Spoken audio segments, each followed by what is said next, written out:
রাজশাহীর চাঁপাইনবাবগঞ্জ উপজেলার চামা গ্রামের আব্দুল মালেকের প্রতিবন্ধী সন্তান সাব্বির গেল 10 এপ্রিল বাড়ি থেকে বের হয়ে নিখোঁজ হয় 15 বছরের এই শিশু।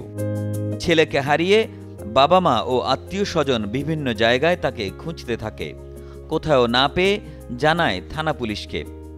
এরপর শিশুটিকে খুঁজতে কাজ করে পুলিশ। সামাজিক যোগাযোগ মাধ্যমে শিশুটির ছবি ছড়িয়ে পড়ার পর তাকে খুঁজে পায় পুলিশ। হারিয়ে যাওয়া সাব্বিরকে খুঁজে পেয়ে মা মালেহা বেগমের এমন আনন্দ অশ্রু। টানা 7মবারের মতো বেস্ট টিস্যু পেপার ব্র্যান্ড হিসেবে স্বীকৃতি পেয়েছে বসুন্ধরা টিস্যু। আমাকে বলেছে যে বাচ্চাটা আছে, আপনি আইছেন, আপনার রাস্তা খরচা টাকা আমরা সহযোগিতা করব দিব। আমি এই মনে করে আইছি, আমি খুব গরিব মানুষ, তো তাকে ধন্যবাদ। আমি তার উপর খুব খুশি হয়েছি। এবং নেটে এবং বিভিন্ন মাধ্যমে উনি এই খবরটা ছড়িয়ে দেন এবং তার পরিপ্রেক্ষিতে তার পরিবার ছেলেটিকে সন্ধান পায় এবং ওসি সাহেব তৎক্ষণাৎ যোগাযোগ করে আমার সাথে যোগাযোগ করে এটা ফিরিয়ে দেওয়ার ব্যবস্থা করেন। জামালপুরের সরিষাবাড়ি থানার ওসি চাঁদ মিয়া এলাকাবাসীর সহযোগিতায় মায়ের বুকে ফিরিয়ে দেন সাব্বিরকে।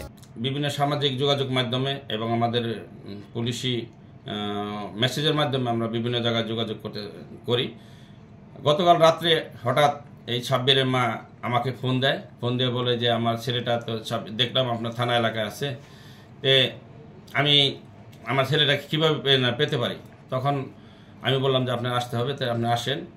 তখন সাব্বিরের মা আমাকে বললো যে আমরা তো অনেক গরিব মানুষ, এখানে যে আসবো আমার সে ভাড়াটাও আমার কাছে নাই। তখন আমি বললাম যে আপনি আসেন, আপনি আসার পরবর্তী আমি যাবতীয় যা যা খরচ লাগে বা যা এগুলো খরচ হয় আপনার, আমি সেটা বহন করব। তারপর সে ঠিক আছে এবং রাত্রেই সে রওনা করে এবং সকালবেলা এই আমাদের যে জুয়েল মাস্টার সাহেব উনি তার সাথে সার্বক্ষণিক যোগাযোগ রাখে এবং তার কাছে সকালবেলা ভোরেই সে ওনার সাব্বিরের মা চলে আসে। আসার পর আমার থানায় আসার পরে আমি আইনি প্রক্রিয়া শেষ করে এবং আমাদের ঊর্ধ্বতন কর্তৃপক্ষের সাথে আলোচনা করে আমি এই অটিজম শিশু সাব্বিরকে তার মায়ের কাছে হস্তান্তর করলাম। এলাকাবাসী জানান, সামাজিক যোগাযোগ মাধ্যমকে ইতিবাচকভাবে কাজে লাগালে এর মাধ্যমে উপকৃত হওয়া যায়। প্রতিবন্ধী সাব্বিরের ফিরে আসা তারই প্রমাণ। জামালপুর থেকে মমিনুল ইসলাম কিসমতের পাঠানো তথ্য ও ছবিতে ডেস্ক রিপোর্ট। একে আজাদ, কালের কণ্ঠ।